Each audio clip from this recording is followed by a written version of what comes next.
MP সাহেব ছিলেন আওয়ামী লীগের, উনি আমাদের মাঝ থেকে হারিয়ে গেছেন। রিয়াজউদ্দিন ভোলা মিয়া, উনি জাতীয় পার্টি আওয়ামী লীগ সব পার্টিই করতেন, উনিও আমাদের মাঝ থেকে হারিয়ে গেছেন। ওনাদের সঙ্গে আমি প্রতিদ্বন্দ্বিতা করেছিলাম সেই ছাত্র জীবনে। কি সাহস আমার! তখন আমার কোনো দল ছিল না। 86 সালে আমার মার্কা ছিল তালা মার্কা। ওই তালা সিম্বলটাকে আমি বলতাম এই হলো সেই তালা, যে তালা দুর্নীতিবাজের মুখ বন্ধ করে দিতে চায়। সেই তালা নিয়ে আমি লড়াই করেছিলাম ছাত্র জীবনে। আবুল ভাই এবং রিয়াজউদ্দিন ভোলা দুইজনকে আমি পরাজিত করেছি ওই বয়সে। পরে ষড়যন্ত্র করে আমাকে হারিয়ে দেওয়া হয়েছে। তারপর আমি গোলাম মোহাম্মদ কাদেরের সঙ্গে লড়াই করেছি, আমাকে হারিয়েছি জিএম কাদের। আবু সাইদ বিলাল, উনি মৃত্যুবরণ করেছেন, ওনার সঙ্গে লড়াই করেছি, উনি আমার কাছে হেরেছেন। শফিকুল ইসলাম মন্টু ভাই উপজেলা চেয়ারম্যান ছিলেন, ওনার সঙ্গে লড়াই করেছি, উপজেলা উনি হেরেছেন। নজরুল হক ভোলা পাটোয়ারি, ওনার সঙ্গে লড়াই করেছি, উনিও হেরেছেন। সুতরাং আমি জেগে আছি আপনাদের ভালোবাসার জন্য। আমি ক্লান্ত হইনি। আমার শৈশব, কৈশোর, যৌবন, এই বয়স উল্কার মতো আমি ছুটি করি মানুষের কাজে। 17টি বছর আমার সোনালী জীবন নষ্ট হয়ে গেল। লালমনিরহাটবাসীর জন্য কিছু করতে পারলাম না। একটা দানব সরকার আমাদের অক্টোপাসের মতো দখল করে বসেছিল। নির্বাচন হয়নি, ভোট দিতে পারেননি।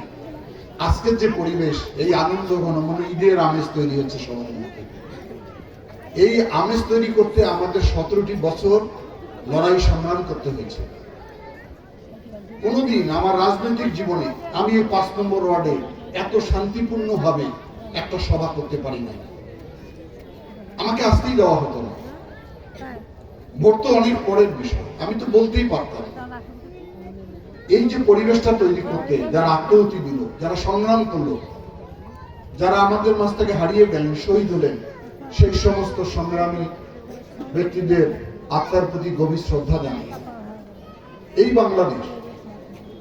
এই বাংলাদেশের জন্য আমার পিতা সহ 30 লক্ষ মানুষ শহীদ হয়েছিল। এই বাংলাদেশের জন্য 2 লক্ষ মা বোনের ইজ্জত দিতে হয়েছিল। কিন্তু সেই বাংলাদেশ আমরা কি পেয়েছিলাম? সেই বাংলাদেশ আপনারা জানেন, স্বাধীনতা উত্তরকালে এই বাংলাদেশে মানুষ খাওয়ার জন্য ডাস্টবিনে কুকুর আর মানুষ একসঙ্গে খেয়েছিল। 10 লক্ষ মানুষ মৃত্যুবরণ করেছে, তাদের লাশের দাফন করতে কাপড় দিতে পারেনি, কলা পাতায় দাফন করতে হয়েছে। এই কি বাংলাদেশ? এই জন্য এত সংগ্রাম। যখন বাংলাদেশকে নিয়ন্ত্রণ করা গেল না, তখন সব রাজনৈতিক দলকে নিষিদ্ধ করে দেওয়া হলো। একটা দল থাকবে, এক নেতা এক দেশ, কি একজনের নাম বলা হয়তো, তার নাকি বাংলাদেশ। বলতে চাই না আমি, এক রাতে সব শেষ। কারণ সবকিছুর মালিক হল উপরওয়ালা। অন্যায় বেশি দিন কার্যকারী থাকে না। আবার নতুন ফেসিবাদের জন্ম হলো। 17টি বছর কোথাও যেতে পারলাম না, বক্তৃতা দিতে পারি না, মিছিল করতে পারি না। যেখানে যাই আমার নেতা কর্মীরা ভুট্টা খেতে ঘুমায়, শ্যালো ইঞ্জিনে ঘুমায়, সেখানে পুলিশ গ্রেফতার করে। বিয়ে বাড়িতে দাওয়াত খেতে গিয়েছে, সেখানে নাকি আমরা নাশকতার পরিকল্পনা করছিলাম, সেখানেও আমরা গ্রেফতার হয়েছি। সব জুলুম অত্যাচার সহ্য করেছি একটি মাত্র কারণ যে বাংলাদেশটা গণতান্ত্রিক হোক, নির্বাচনটা যাতে অবাধ, সুষ্ঠু, নিরপেক্ষ হয়। এই আন্দোলন করেছি আমরা।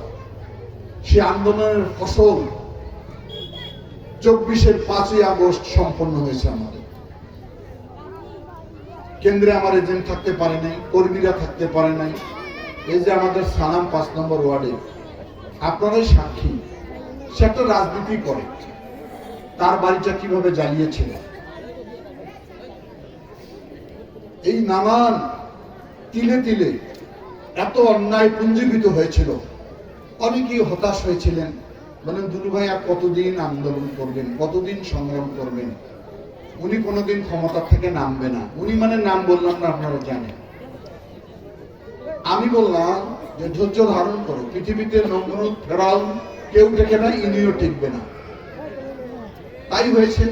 আজকে আওয়ামী লীগ যে পতন হয়েছে, আওয়ামী লীগের যে শোচনীয় পরাজয় হয়েছে, এটা আওয়ামী লীগের কারণে হয়েছে, এটা আমাদের জন্য হয়নি।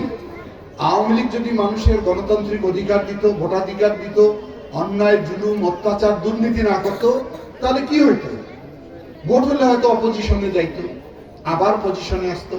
91-তে বিএনপি আসছিল, 96-তে আওয়ামী লীগ আসছে, 2001 সালে বিএনপি আসছে। দরকার একবার বিরোধী দল একবার সরকারে থাকতো, কি হইতো?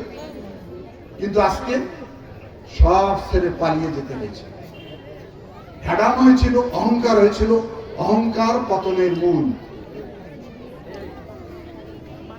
এই অহংকার যেন আমাদের ভিতরে তৈরি না হয়। আমি একটু রাজনৈতিক প্রেক্ষাপট গুলো বলে নিলাম। এই ইতিহাস থেকে যেন আমরা সবাই শিক্ষা গ্রহণ করি। মানুষের গণতান্ত্রিক অধিকারকে দিতে হবে। জনগণ শান্তিপূর্ণভাবে আনন্দ উৎসব নিয়ে ভোট প্রয়োগ করে তার প্রতিনিধি নির্বাচন করবে। কিন্তু একদিনও তো মিটিং করতে পারি না। 5 নম্বর ওয়ার্ডে ভোটের কোনো ওয়ার্ক করতে পারি না। যদি সাপটানা হাসপাতাল থেকে কোনো সময় আমি গাড়ি নিয়ে এদিক দিয়ে যেতাম, কেউ যদি ছোট্ট করে দোকান থেকে এরকম সালাম দিয়েছিল, এইরকম ছোট্ট হাত দেখা যায় না, তার দোকানও আক্রমণ হয়েছে, তাকে নির্যাতন করা হয়েছে। এখন আমি গাড়ি দিয়ে যাই, আমার ঠিক মতো দেখা যায় না, চুলটা এত দেখা যায়। তারপরে দুলু ভাই পরিবর্তন। এখন সাহসের সঙ্গে সবাই বলেন, আপনারা সবাই সাহস নিয়ে এখানে আসছেন। কারো মনে ভয় আছে? কোন দ্বিধা আছে? সংকোচ আছে? এটাই হলো বাংলাদেশ। এটার জন্য আমাদের লড়াই, এটার জন্য সংগ্রাম। এখানে আমরা মুসলমানরা, এখানে আমার সনাতন ধর্মের ভাই বোনরা সবাই একসঙ্গে বসে আছি। কি প্রতিশ্রুতি, কি আলোচনা, কত ভালো। এই পরিবেশ তৈরি করার জন্য লড়াই করেছে বিএনপি একাধার 17টি বছর। আমার প্রিয় নেত্রী দেশনেত্রী বেগম খালেদা জিয়া এই বয়সে 6 বছর জেলে অন্তরীণ ছিল, জেল খেটেছে, আপোষ করেনি। আপোষ করেছে? সংগ্রাম করে গেছে। কিসের জন্য? আপনাদের ভোটের অধিকার পুনঃপ্রতিষ্ঠা করার জন্য। আজকে কেন আমরা ভোট চাবো? এই বিএনপি তো লড়াই করলো আপনাদের ভোট দেওয়ার জন্য শান্তিপূর্ণভাবে। সুতরাং ভোট পাওয়ার একমাত্র অধিকার দাবিদার হলো বিএনপি। একটি দল নতুন গাজিয়েছেন, 17 বছর একদিনও রাজপথে আমি দেখিনি। তাদের লড়াই সংগ্রামে আমাদের সঙ্গে ছিল না।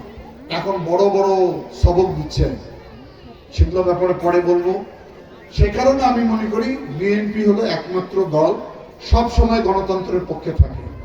যখন শেখ মুজিবুর রহমান গলা টিপে হত্যা করে দিয়েছিল গণতন্ত্র, তখন এই জিয়াউর রহমান এই বহুদলীয় গণতন্ত্র আবিষ্কার করেছেন, দিয়েছেন বাংলাদেশে। বেগম খালেদা জিয়া সংসদীয় গণতন্ত্র দিয়েছে, তত্ত্বাবধায়ক সরকার দিয়েছিল। খালেদা জিয়া এমন একটা সরকার আবিষ্কার করেছিল যে নির্বাচন চলাকালীন একটা নিরপেক্ষ সরকার ক্ষমতায় থাকবে, তাহলে কারো কোনো ভয় থাকবে না, ভীতি থাকবে না, শান্তিপূর্ণ অবস্থা বিরাজ করবে। শেখ হাসিনা এটা ভালো লাগেনি। উনি বলছে আমার ভোট আমি দিব, তোমারটাও আমি দিব। কি তাই করছেন? দিনের ভোট রাতের বেলা। অনেকে বলে যে দুলু ভাই, শেখ হাসিনার যে ভোট ভালো হবে কি খারাপ হবে আপনারা ভোটে না গেলে কিভাবে বোঝেন? আমরা বললাম 14 সালে তো কোনো প্রার্থী ছিল না, তারপরও এমপি নির্বাচিত হয়ে গেছে। ওদের সঙ্গে ভোট করে আমরা কি করি? আপনারাই বলেন। একটা প্রাইমারি স্কুলে ইলেকশন হলো, সেখানে 7 জন দাঁড়ায়, আর জাতীয় সংসদ হয়ে গেল, তার কোনো প্রার্থী নাকি ছিল। তো সবার কথায় আমরা 18 সালে নির্বাচন